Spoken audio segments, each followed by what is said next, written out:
திரைக்கதை மன்னன் திரு கே பாக்கியராஜ் அவர்களுக்கு அவங்களோட ஃபேமிலி மெம்பர்ஸ் மணிமண்டபம் கட்டலாம் அப்படிங்கிற ஐடியாவில் இருக்காங்கங்கிற மாதிரியான தகவல் தான் சமீபத்தில் வெளியாகி ரொம்பவே வைரலாக போய்கிட்டு இருக்கு.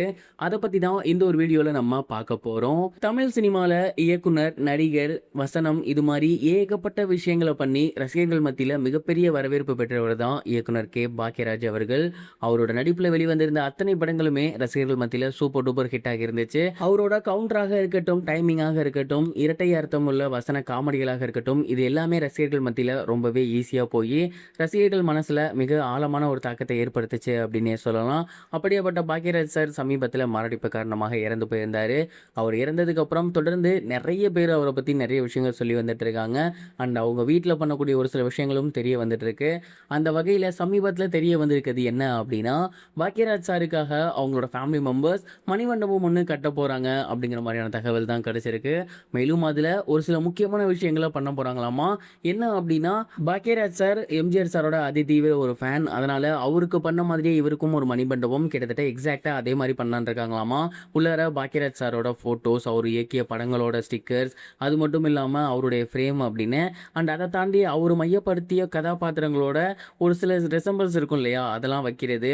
அண்ட் அங்கே ஸ்பீக்கர் போட விட்டு அதில் அவரோட குரலை ஒலிக்க விடுறது, அவர் படத்தோட பாடல்களை ஒலிக்க விடுறது, எம்ஜிஆர் சாரோட ஒரு சில சாங்ஸை ஒலிக்க விடுறது, அவருக்கு பிடிச்ச சாங்ஸ் அப்படின்னு இந்த மாதிரியான விஷயங்கள்லாம் பண்ண போகிறாங்களாமா.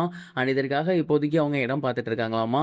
அண்ட் 2 விதமான டாக்ஸ் போய்கிட்டு இருக்கு. ஒன்று வந்து சென்னையிலேயே அவர் முக்கியமான ஒரு இடத்துல இடம் வாங்கி போட்டிருக்காரு. அந்த ஒரு இடத்துல அவருக்கு மணிமண்டபம் கட்டலாமா, அப்படி இல்லைன்னா அவரோட சொந்த ஊரில் கட்டலாமா அப்படிங்கிற மாதிரி மிகப்பெரிய கேள்விகள் போய்கிட்டு இருக்கு. சமீபத்தில் அவருடைய ஆசானான பாரதிராஜா அவர்களுக்குமே அவரோட சொந்த ஊரான தேனியில தான் வந்து நல்லடக்கம் பண்ணியிருந்தாங்க. அங்கேயுமே அவருக்கு ஒரு மணிமண்டபம் கட்ட போகிறாங்க அப்படிங்கிற மாதிரி தெரிய வந்திருந்துச்சு. அதை தொடர்ந்து அவருடைய மாணவனாகிய பாக்கியராஜ் சாருக்குமே அதே மாதிரியான ஒரு விஷயம் தான் நடக்க போகுது அப்படிங்கிற மாதிரியும் தெரிய வந்திருக்கு.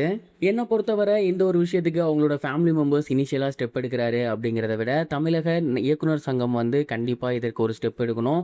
ஏன்னா பாரதிராஜா சார் எப்படி தமிழ் சினிமாவில் மண்வாசனை வீச செஞ்சாரோ அதை மக்களிடையே ரசிக்கும்படியாக கொண்டு போய் திரைக்கதன் மன்னன் அப்படின்னு பேர் வாங்குறதெல்லாம் உண்மையிலேயே மிகப்பெரிய ஒரு விஷயம்.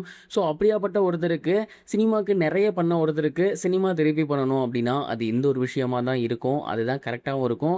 ஸோ சாருக்கு இயக்குனர் சங்கம் சார்பாக அவருக்கு வந்து ஒரு மணிமண்டபம் கட்டி இயக்குனர் சங்கம் சார்பாகவே அதை திறந்து வச்சு அண்ட் அவரை பெருமைப்படுத்தினாங்க அப்படின்னா உண்மையிலேயே நல்லா இருக்கும். அவரை கௌரவிக்கும் விதமாகவும் இருக்கும் அப்படிங்கிற மாதிரி தான் நமக்கும் தோணுது.